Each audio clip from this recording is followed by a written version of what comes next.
Wassalamu ala rasulillah wa ala alihi wa ashabihi wa man tabi'ahu bi ihsanin ila yaumiddin.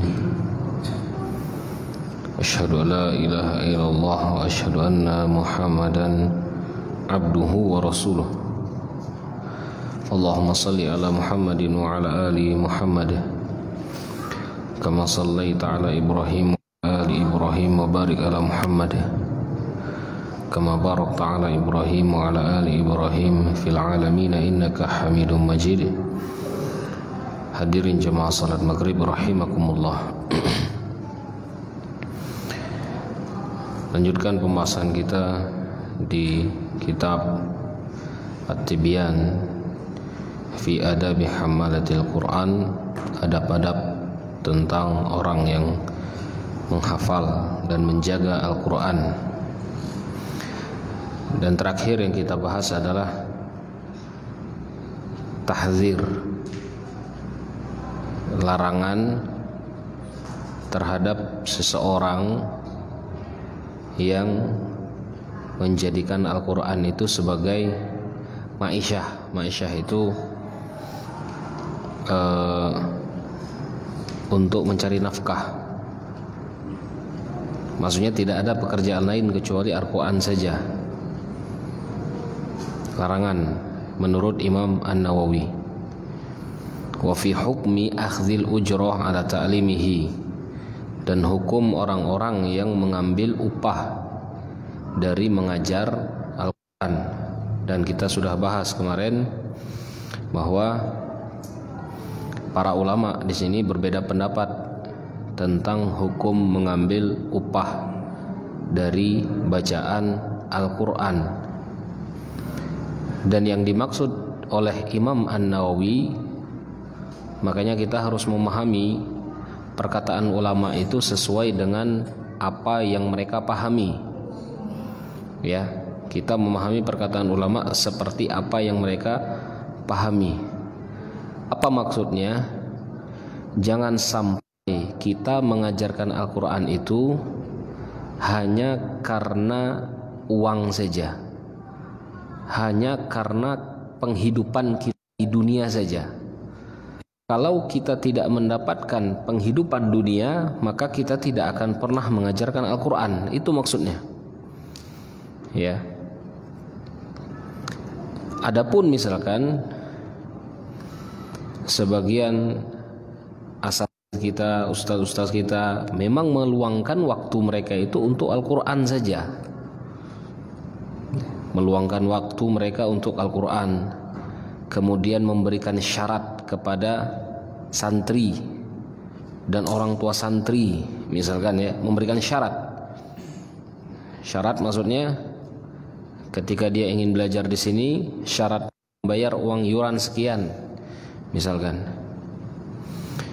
Maka ini kasusnya berbeda. Maka para ulama pun berbeda pendapat dalam masalah ini. Apa kata Imam An-Nawawi? Wa hakal imam wa hukiya Imam Abu Sulaiman Al-Khattabi man'a akhdhil ujrah alaihi minal jamaah wa minhum Az-Zuhri wa Abu Hanifah. Imam Abu Sulaiman Khattabi pernah melarang orang-orang mengambil upah dari mengajar Al-Quran ini. Dan ini salah satu riwayat dari Zuhri, Imam Az-Zuhri. Begitu juga diriwayatkan dari Imam Abu Hanifah, larangan. Ya. Wa an jamaah annahu yajuz ila idza lam yashtarit. Nah, pendapat yang kedua menyebutkan boleh ketika dia tidak memberikan syarat. Maksud syarat itu apa kira-kira? Yang tadi, ya, ada misalkan orang ingin minta ajar Al-Quran, kemudian kita minta syarat, aku ajarkah kalau kanak merek dengan aku sekian-sekian, misalkan.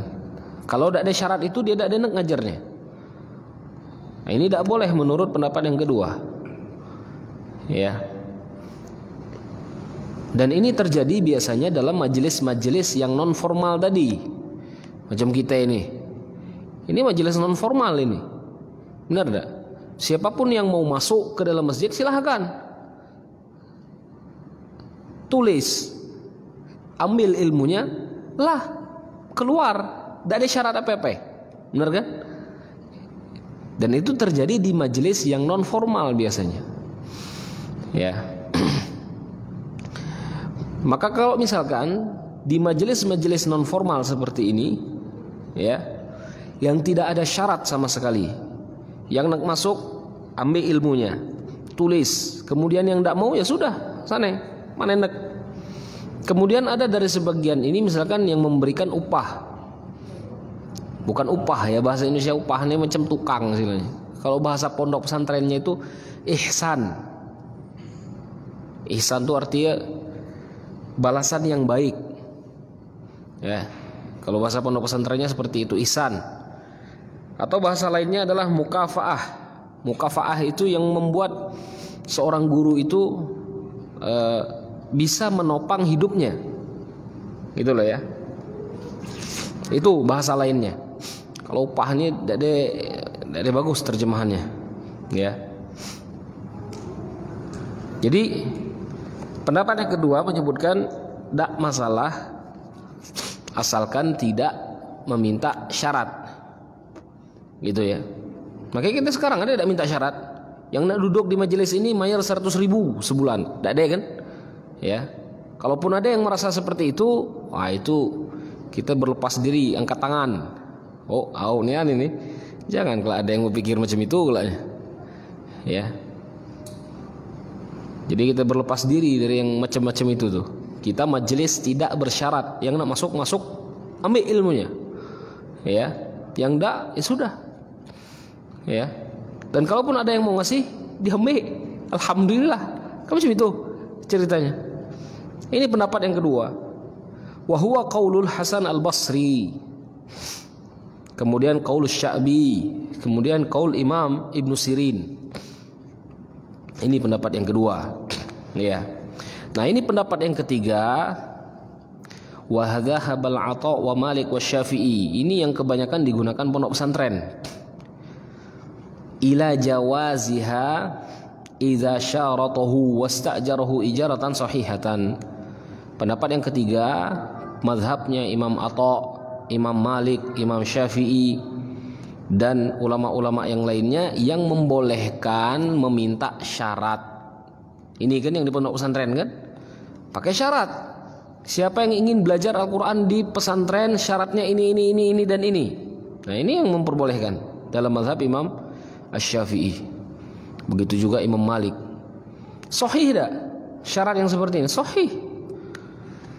Ya. Sahih. Dalilnya ketika seorang sahabat Rasulullah SAW diminta ruqyah raja yang terkena sengatan ular. Ya. Sahabat pun ketika itu berbeda pendapat. Aku nak meruqyah dia, tapi aku minta syarat 2 ekor kambing. Minta syarat ketika itu dia. Ya, 2 kambing syarat. Kenapa dia minta syarat seperti itu? Karena sebelumnya raja itu tidak ada mengizinkan sahabat ini untuk masuk ke wilayah dia. Ya, tidak diizinkan masuk. Maka raja itu terkena sengatan ular, maka sahabat ini meminta syarat. Ya. Dari sini juga sebagian ulama memperbolehkan meruqyah orang non muslim. Ya. Orang non muslim. Ketika misalkan bacaan Al-Qur'an yang kita bacakan bermanfaat bagi mereka. Salah satunya adalah dengan penyembuhan bise ular tadi. Ya. Ketika para sahabat mempraktekkan ini, mereka pun berbeda pendapat. Ya. Tak mungkin kita minta upah dari hanya sekedar membaca Al-Fatihah saja. Gitu loh. Baca Al-Fatihah pun diberi upah misalkan. Maka mereka datang kepada Rasulullah SAW. Dan Rasulullah SAW berkata ketika itu, sebaik-baik upah yang kalian ambil itu adalah upah dari apa-apa yang kalian bacakan Al-Quran. Ya, itu perkataan Rasulullah sallallahu alaihi wasallam. Dan ini pendapat yang digunakan dalam mazhab Imam Syafi'i dan kebanyakan digunakan di negara-negara Arab. Makanya kita tengok negara Arab itu biasanya ada imamnya khusus, muadzinnya khusus. Bahkan di Indonesia pun ada sebagian masjid, ya. Kalau di masjid Jogokarian itu muadzinnya 10 juta ininya, mukafaah sebulan. Tapi dengan syarat 5 kali azan beda-beda lagu azan. Lagu ini misalkan azan subuh, jadi orang takkan oh ini azan subuh, azan zuhur seperti itu. Boleh tak? Boleh dalam mazhab Imam Syafi'i. Ya. Dan itu pun dengan syarat. Dan ketika itu azan di hak dia menjadi wajib. Paham ya? Azan menjadi yang ditunjuk sebagai muazzin ketika itu menjadi wajib hukumnya karena dia mengambil upah dari situ. Ya. Berbeda dengan kita sekarang ini. Kalau kita azan apa hukumnya? Mustahab. Ya. Tapi ketika misalkan masjid itu sudah memberikan syarat ke muazzin 5 waktu, ini mukafaahnya.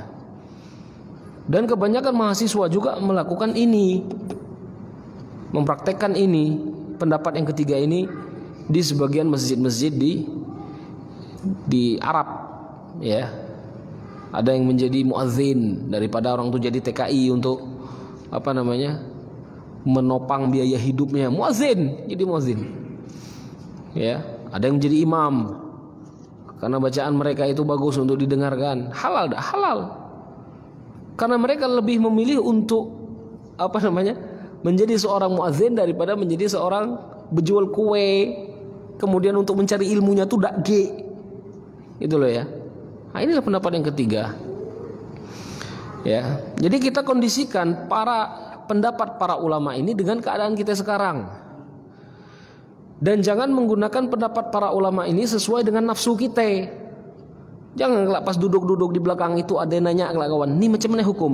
5.000 dulu. Ini lain, ini lain ini. Ya.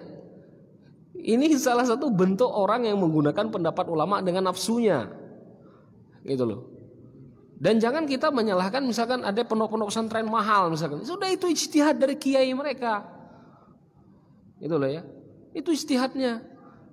Mahalnya pondok pesantren misalkan ini fasilitas yang diberikan pondok pesantren itu, insya Allah sesuai. Ya. Jadi jangan kita itu mencela misalkan ada pondok pesantren itu yang tinggi harganya. Tahu ngapailah? Karena itu ijtihad mereka.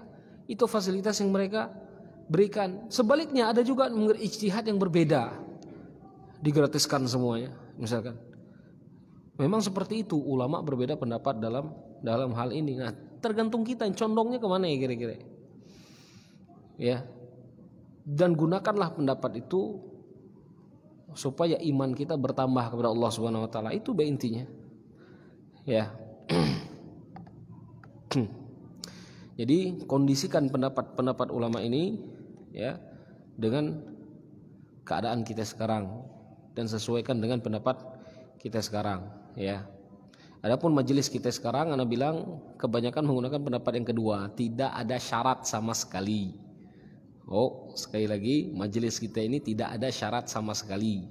Jangan sampai kelak nak duduk di majelis ini harus bayar sekian, enggak deh. Nak duduk lah, ambil ilmunya. Silahkan. Ya, jadi seperti itu.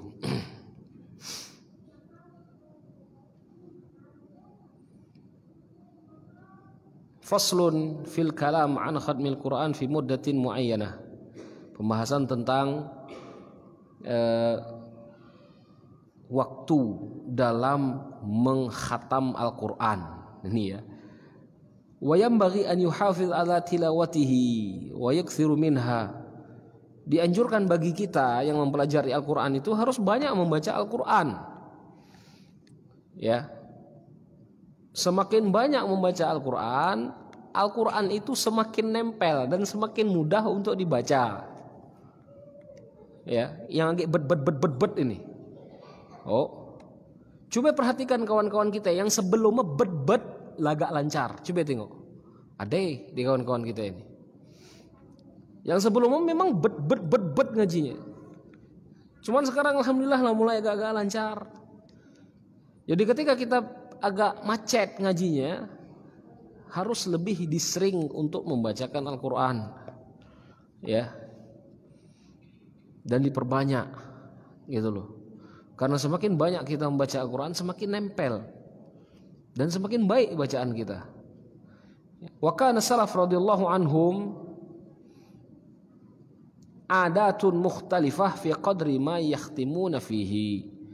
Orang-orang terdahulu, orang-orang salaf terdahulu itu mereka berbeda dalam waktu menghatam Al-Quran. Wa minhum kanu yakhtimuna fi kulli syahraini khatmatan wahidah. Ada riwayat yang menyebutkan setiap 2 bulan sekali hatam. Setiap 2 bulan 1 kali khatam. Maka sekarang kita bandingkan diri kita dengan salaful ummah. Tengok orang-orang terdahulu. Kalau kita yang ikut manhaj salaf, ini salaf nih. Salah satu sifat salaf 2 bulan sekali khatam Quran. Ya. Wa ba'duhum fi kulli syahrin khatmah. Kalau kuat 1 bulan sekali khatam Al-Quran. Ada salaf. Ya. Diriwayatkan dari siapa? Dari Abdullah bin Amr, Iqra'ul Quran fi kulli syahr. Riwayat Imam Muslim. Bacalah Al-Quran itu di setiap bulannya. Setiap bulan itu maksudnya nih kalau kita memahami hadis, bacalah Al-Quran setiap bulan. Yang penting setiap bulan itu ada muka Al-Quran. Nah, ini masing-masing terjemah hadis ini. Apa maksudnya Iqra'ul Quran fi syahr? Bacalah Al-Quran itu dalam setiap bulan sekali khatam maksudnya. Ya. Ini hadisnya. Wa an ba'duhum fi kulli asyrati layalin. Kalau agak kuat khatam itu 10 hari sekali. Berarti sebulan berapa kali? 3 kali. Ya.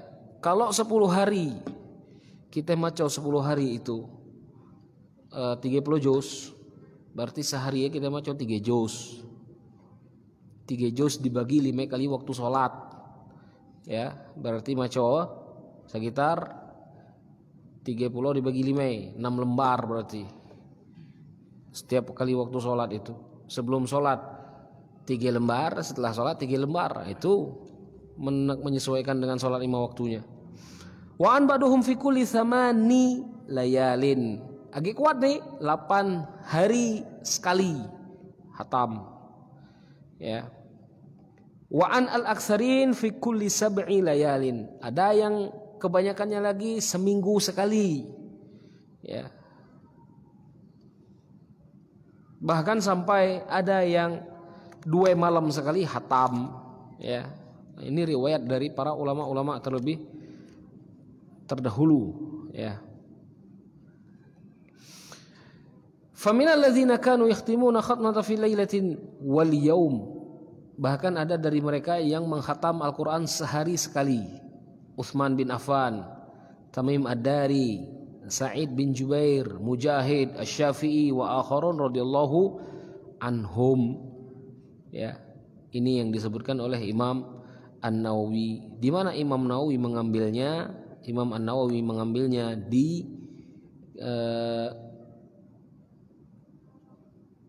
riwayat-riwayat dari para ulama, ya.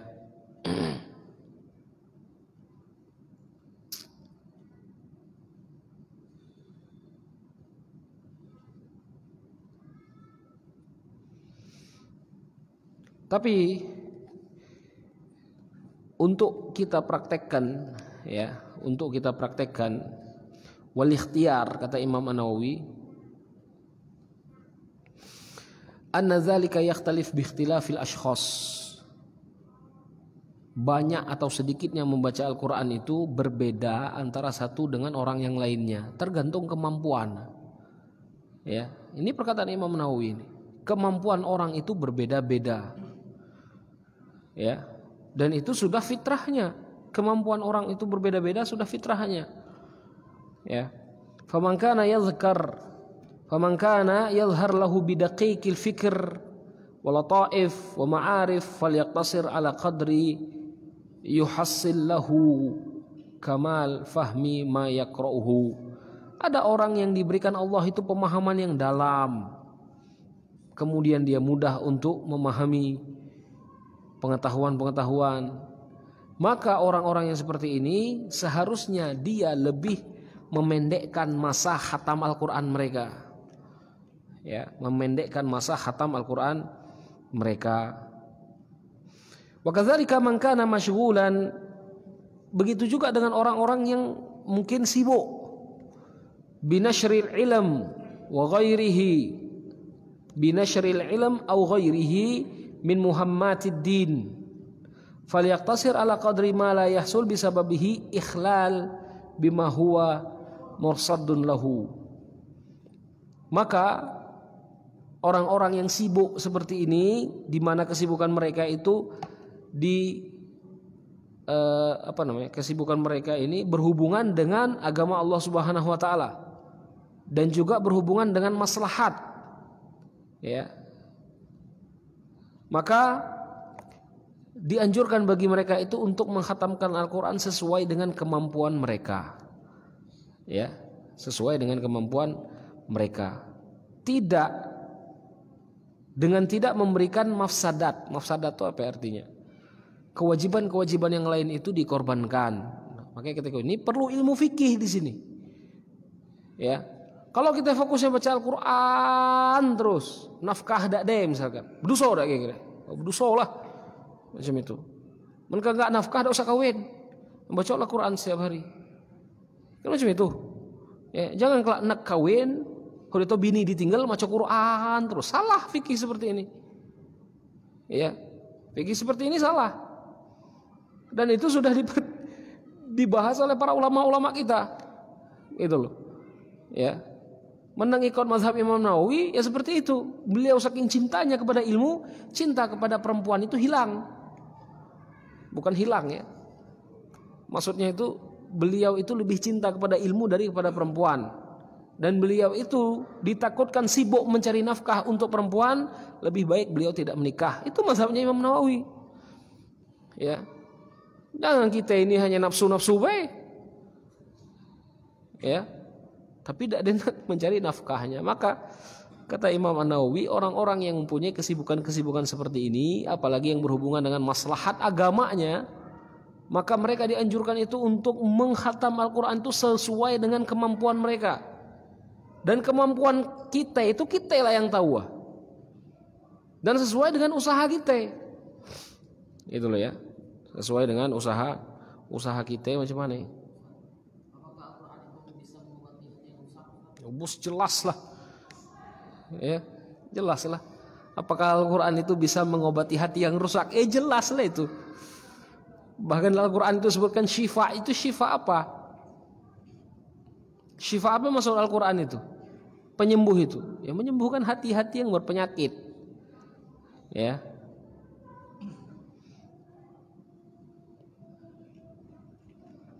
Wa qad dzakara jama'ah minal mutaqaddimin khatmi fi yaumin wa lailah. Tapi riwayat yang paling afdal untuk dikerjakan kata Imam An-Nawawi adalah dari Abdullah bin Amr bin As qala Rasulullah SAW, la yafqahu man qara al-Quran fi aqal min 3 ayyam. Orang yang membaca Al-Quran kurang dari 3 hari, kadang-kadang dia membacanya tidak menggunakan pemahaman yang baik. Pemahaman yang baik itu apa arti? Kadang-kadang banyak loss lah. Loss itu maksudnya hukum-hukum mungkin banyak diterabas misalkan. Makanya lebih baik kata Rasulullah SAW itu minimal sekali membaca Al-Quran itu khatam 3 hari sekali. Berarti sehari ya berapa juz? 10. Itulah, ya, 10 juz seharinya. Bahkan di Mesir itu ada masjid yang menghatam Al-Quran setiap hari. 2 hari sekali hatam Al-Quran. Dan hatamnya itu dalam keadaan sholat. Mereka memulai sholat tarawih itu jam 8, selesai jam setengah 2 malam, 15 juz. Ya, 15 juz. Besok paginya 15 juz pula. Ya. Nah, inilah 15 juz dalam keadaan sholat. Ya. Bagaimana membacanya? Pasti ngebut. Pasti cepat. Karena memang yang dikejar itu adalah khatamnya. Gitu loh ya. Maka yang dititik beratkan itu adalah bagaimana cara membaca yang benar, bukan banyak khatame. Makanya Rasulullah SAW itu menyebutkan janganlah kalian khatam kurang dari 3 hari. Ditakutkan ketika kalian membaca kurang dari 3 hari, itu banyak hukum-hukum yang kalian lewatkan. Gitu loh. Ya, banyak hukum-hukum yang kalian lewatkan. Wa amma waqtul ibtida' wa khatmin liman yakhtim fil isbu'. Adapun orang-orang yang meriwayatkan menghatam Al-Qur'an dalam 1 minggu, diriwayatkan oleh Imam Abu Daud, Utsman bin Affan radhiyallahu anhu kana yaftatihul Qur'an lailatul Jum'ah wa yakhtimuhu lailatul Khamis. Utsman ketika itu membaca Al-Qur'an mulainya di malam Jumat, malam Kamis lah selesai. Ya.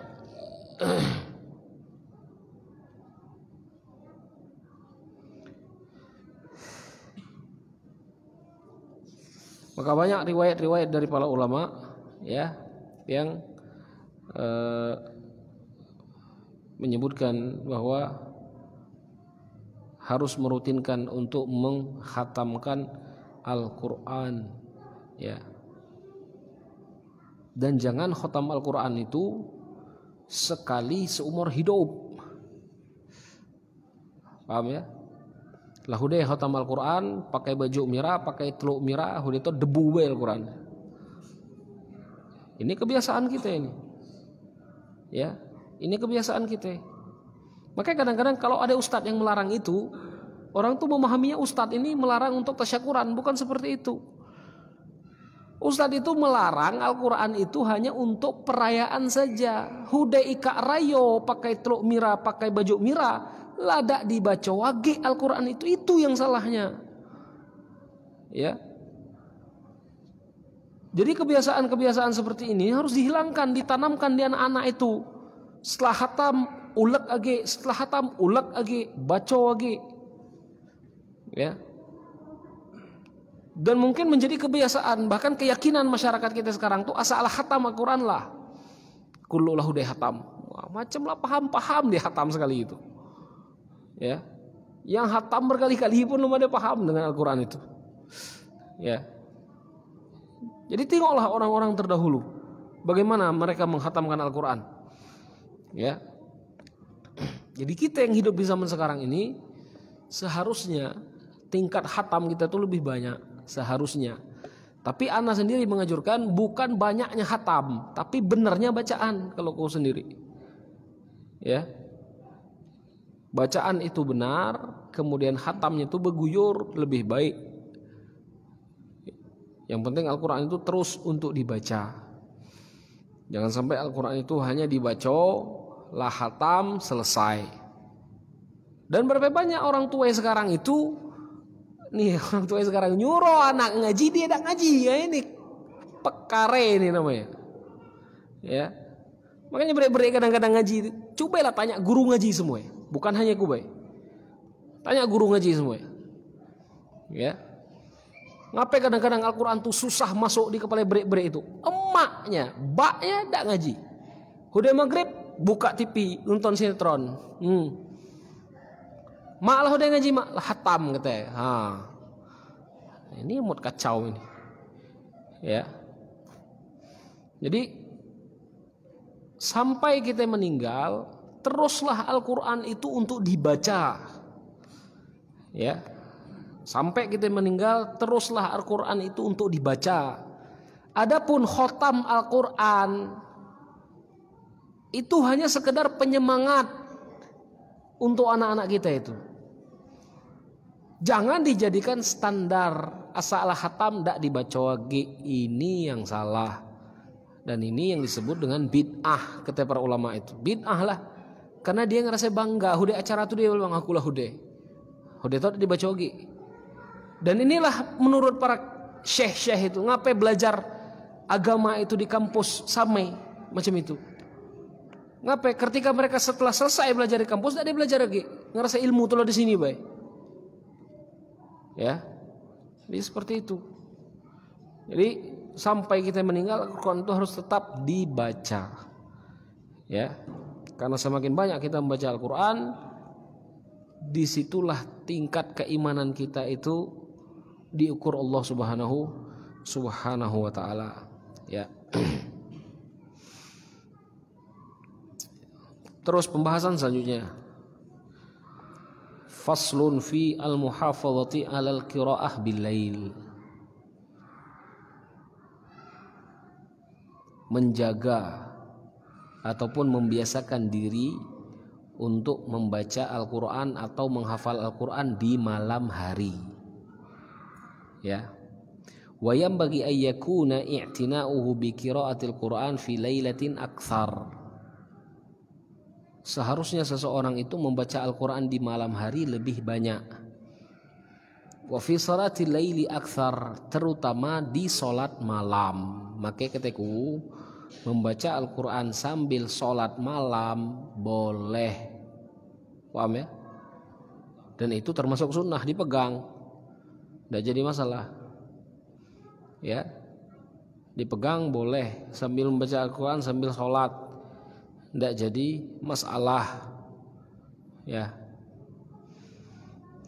Wa qala Allah Ta'ala min ahlil kitabi ummatun qaimatun yatluna ayatillahi ana al-laili wa hum yasjudun. Ya. Sebagian ahlul kitab itu ada orang-orang yang membaca ayat-ayat Allah Subhanahu wa taala, sifatnya di malam hari, dan mereka juga bersujud kepada Allah Subhanahu wa taala.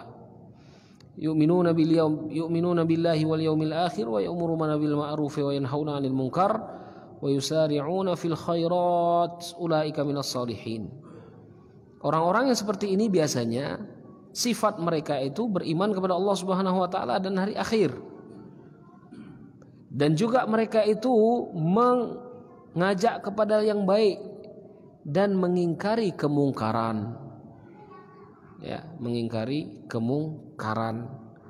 Kalau orang sudah tidak mempunyai sifat untuk mengingkari yang mungkar, nih yang bahaya.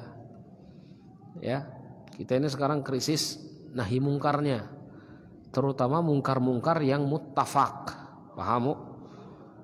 Kemungkaran yang muttafaq ini yang kadang-kadang jarang untuk diingkari. Bahkan terbiasa kita nengok itu. Ya. Kemungkaran-kemungkaran yang muttafaq. Dan mereka juga bersegera dalam melakukan kebaikan-kebaikan.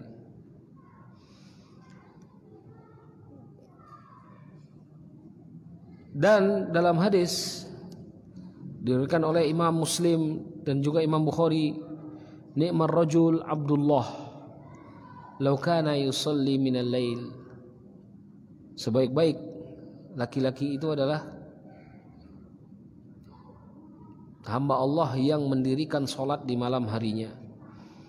Dalam riwayat yang ya Abdullah la takun misla fulan kana yaqumul lail thumma tarakahu. Dalam riwayat yang lain, wahai fulan, janganlah engkau itu seperti fulan. Dia malam harinya bangun tapi meninggalkan qiyamul lail. Ya. Ini dia. Wa syaraful mu'min qiyamul lail. Sebaik-baik orang mukmin itu adalah yang mendirikan salat malamnya. Wa qad jaa'a an Abil Ahwas al-Jashami in kana ar-rajul la yatrukul qistat turuqan ay ya'ti lailan fayasma'u li ahlihi dawiyan kadawiyin. An-Nahl qala fama balu haula'i ya'manuna kama kana ulaika yukhalifun. Diriwayatkan dari Abi Al-Ahwas, sesungguhnya seorang laki-laki, ya, ketika itu berada di mengetuk pintu. Kemudian dia datang di malam harinya dan dia memperdengarkan kepada keluarganya, sesuatu yang tidak dia pahami. Kita ngetok keluarga kita malam-malam. Di malam hari. Dan keluarga kita tidak paham dengan ketokan itu apa ya. Tapi kita biasa untuk melakukan itu. Gitu lah. Maksudnya orang mendirikan malam tuh mencelak malam. Kemudian membangunkan keluarganya di malam harinya. Ya. Dan orang melakukan hal itu biasa saja. Qala fama bahalu haula'i, dan kenapa orang-orang itu malu ketika dia melakukan hal sebaliknya di malam hari? Apa yang maksud hal sebaliknya itu? Maca Al-Quran di malam hari, sehingga bacaan Al-Quran itu membangunkan keluarganya. Enggak? Jadi keluarga kita itu bangun ketika kita membaca Al-Quran, ya. Dan ketika mereka bangun diharapkan untuk mendirikan sholat malam, tapi tidak mungkin bangun biasanya. Ya, kalau cuma bacaan Al-Quran sedikit, beda mungkin kan bangun. Wa an Ibrahim an-Nakhai, tapi jangan sampai membangunkan orang banyak. Ini tidak boleh. Ya, jangan sampai membangunkan orang yang banyak. Banyak itu maksudnya kita maca Quran jam 3 malam pakai speaker masjid misalkan. Ini tidak boleh nih. Ya, ini tidak boleh. Karena memang belum waktunya, gitu loh. Dan karena memang seseorang itu berbeda hajatnya antara satu orang dengan yang lainnya, ya. Makanya Rasulullah SAW itu melakukan sholat tarawih di masjid, cuman beberapa malam. Nah, menjelaskan bahwasanya ini bukan wajib. Dan kalau bukan wajib, ya sudah lakukan sendiri-sendiri, ya. Tapi kalau untuk membangunkan keluarga kita yang ada di rumah sebagai takdib, sebagai tarbiyah, itu tidak jadi masalah. Itulah ya. Maka asar ini namanya ya. Perkataan ulama ini juga mengajarkan kepada kita kenapa orang-orang itu aneh ketika mendengarkan bacaan Al-Quran, tetapi mendengarkan suara-suara yang seharusnya tidak diperdengarkan mereka biasa saja. Paham tak? Ini yang kadang-kadang ketika mendengarkan bacaan Al-Quran macam ini, misalkan kajian, aneh. Tapi ketika mereka mendengarkan speaker bunyi musik misalkan, biasa baik. Ini penyakit namanya. Ya, ini yang disebut dengan penyakit ketika tadi. Kemudian Ibrahim an-Nakhai, Iza ana nimtu summa staiqaltu summa nimtu fala namat ainai. Ketika aku tidur, kemudian aku bangun, kemudian aku tidur, maka mataku itu tidak bisa untuk menutup itu maksudnya tidak pacak agi tidur. Kata Ibrahim an-Nakhai, kalau dia sudah bangun di malam harinya, maka dia tidak bisa lagi untuk menutup mata, untuk tidur lagi dia baca. Ibrahim an-Nakhai ini syekhnya Bukhari, gurunya Imam Bukhari. Ya, itu salah satu sifat beliau. Kalau beliau sudah bangun di malam harinya sulit untuk menutup matanya, maka beliau hidupkan dengan membaca Al-Quran dan juga mendirikan sholat malam. Ya.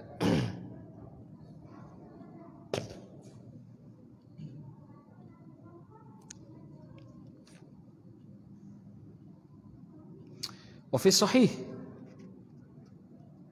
dalam hadis yang sahih diriwayatkan bahwa fil lailatin sa'atun yustajabu fiha du'a kullal lailah. Di malam hari itu ada waktu yang paling mustajab setiap hari yang akan Allah kabulkan doa-doa kita. Ya. Maka dalam Al-Qur'an itu disebutkan ya, qumil laila illa qalila nisfahu aw inqus minhu qalila warattilil Qur'ana tartila. Allah menyuruh, memerintahkan Rasulullah SAW untuk bangun di malam harinya, walaupun cuma sedikit saja, tidak usah banyak-banyak. Sebelum subuh misalkan setengah jam, 15 menit misalkan. Kemudian kita melakukan sholat witir, sholat beberapa rakaat sambil menunggu waktu subuh itu, ya, sambil menunggu waktu subuh. Kemudian kita membacakan Al-Quran dan berdoa kepada Allah Subhanahu wa Ta'ala. Dan itulah waktu-waktu mustajab. Tidak usah lama-lama nyari ya. Tidak usah susah-susah mencari waktu mustajab itu kapan. Setiap malam ada dia. Ada waktu di mana Allah itu mengabulkan doa hamba-hambanya. Itulah waktunya. Ya.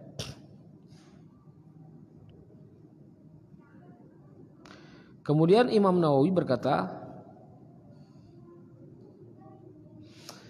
ketahuilah anna fadilatul qiyamul lail wa qiraah fihi, orang yang mendirikan salat malam dan membaca Al-Quran di dalamnya, tahsul bil qalil wal kathir, dia akan mendapatkan fadilahnya walaupun dia hanya membaca sedikit saja dari Al-Quran. Dan ketika dia membaca yang lebih banyak, maka itu lebih baik. Semakin banyak, semakin baik. Ya. Wa illa ay yastaw'ibul laila fa innahu yukrah ad-dawamu alaihi. Dan janganlah membaca Al-Quran itu full semuanya di malam hari. Tengok. Ya. Para ulama pun memberikan batasan. Ya, batasan. Malam itu jangan digunakan semuanya full untuk sholat dan juga membaca Al-Quran. Fa innahu makruh ad-dawamu alaihi. Malah dimakruhkan pula kata Imam Nawawi. Kalau dia ngefull dari awal sampai akhir, ya, dia ngefull nih dari awal sampai akhir malah makruh kata Imam Nawawi. Inilah mafhum. Mafhum itu maksudnya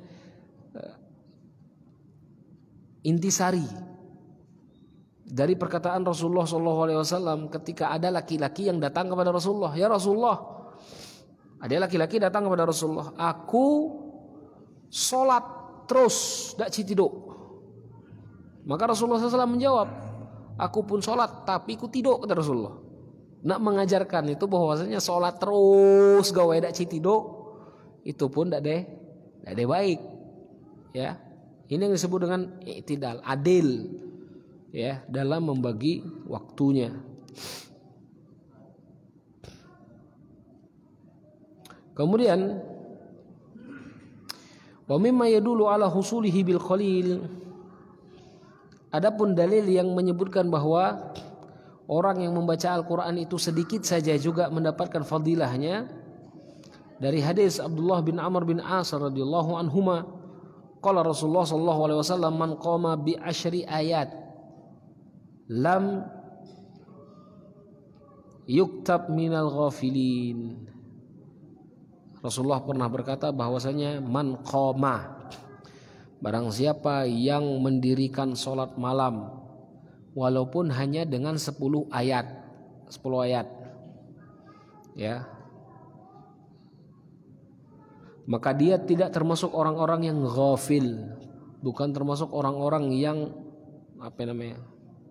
pemalas, yang rugi. Wa man qama bi mi'ati ayat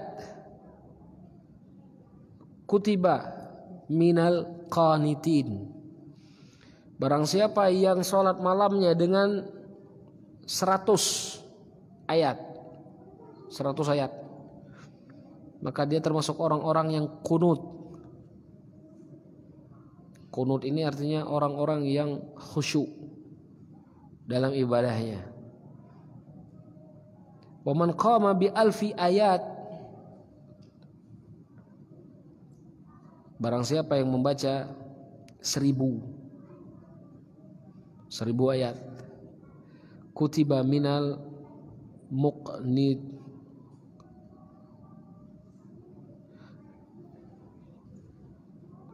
kutiba minal muqantirin, maka dia termasuk orang-orang yang muqantir, derajatnya yang paling tinggi, ya. Dan ini disesuaikan dengan keadaan orangnya, ya. Ini disesuaikan dengan keadaan orangnya. Wa man shalla bil laili raqataini faqad batal lillahi sajidan wa qa'ima. Ada riwayat dari Ibnu Abbas radhiyallahu anhuma bahwasanya orang yang mendirikan salat malam walaupun hanya 2 rakaat saja, maka dia telah bata lillahi sajidan, maka dia telah menghadap Allah Subhanahu wa taala dalam keadaan sujud dan juga dalam keadaan berdirinya, ya. Ini hadis yang paling masyhur. Yang terakhir adalah hadis yanzilu rabbukum kulla laila ila sama'i dunya hina yamdi syatri lail fayaqulu hal min da'in faujibu lahu. Sesungguhnya Allah Subhanahu wa taala itu turun di setiap malam harinya, kemudian menyebutkan kepada para hambanya. Setiap malam harinya Allah itu turun dan menjawab, memberikan pertanyaan, siapakah yang malam ini ingin aku kabulkan doa mereka? Dan itu terjadi di setiap malam. Maka salah satu sifat muhafiz, orang yang menghafal, membaca dan menjaga ayat-ayat Allah Subhanahu wa taala itu adalah dengan mendirikan waktu malam dia. Ini salah satu sifat mereka. Dan cobalah kita tanya dengan anak-anak kita itu, ketika mereka menghafal di waktu-waktu malam, itu malah lebih banyak dapat daripada di waktu siang. Ya, lebih banyak dapat hafalannya itu daripada melakukan di waktu siang, ya. Jadi sifat ini memang harus melekat di seorang penuntut ilmu, begitu juga dengan orang-orang yang menghafal Al-Qur'an, ya. Dan kalau kita ingin menghafal Al-Qur'an lagi, jadikan sholat malam kita itu sebagai tempat murojaah.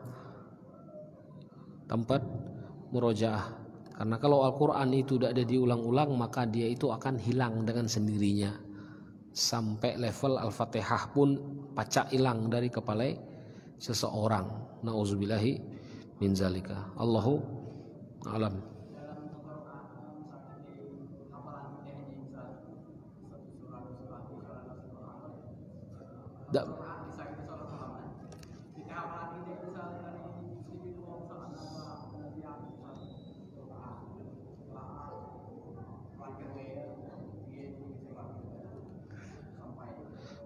Tidak masalah, boleh. Kita gabung beberapa surat dalam satu rakaat, boleh. Ya, kita gabung beberapa surat dalam satu rakaat itu boleh, tidak jadi masalah. Tapi kalau kita hanya hafal surat-surat pendek, kita hafal kulhu, qul a'udzu birabbil falaq, qul a'udzu birabbin nas, maka perbanyak jumlah rakaatnya. Jangan kelak kulhu dibaca 100 kali lah. Tidak usah, ya, baca 1 kali saja, kemudian jumlah rakaatnya itu diperbanyak, ya. Tapi kalau bacaan kita panjang, maka panjangkan bacaan sholat persedikit, diperpendek jumlah rakaat, ya. Dan boleh digabung-gabung gitu tadi. Udah maco Tabat siada, kemudian baca inna atau innakal kausar misalkan, atau an-naba kemudian baca an-nazi'at, tidak jadi masalah. Dalam satu rakaat itu dibaca 2 surat, ya. Allahu a'lam. Insyaallah besok kita lanjut dengan pembahasan Bulughul Maram. Kita tutup dengan kafaratul majlis. Subhanakallahumma wabihamdika asyhadu an la ilaha illa anta astaghfiruka wa atubu ilaik. Assalamualaikum warahmatullahi wabarakatuh.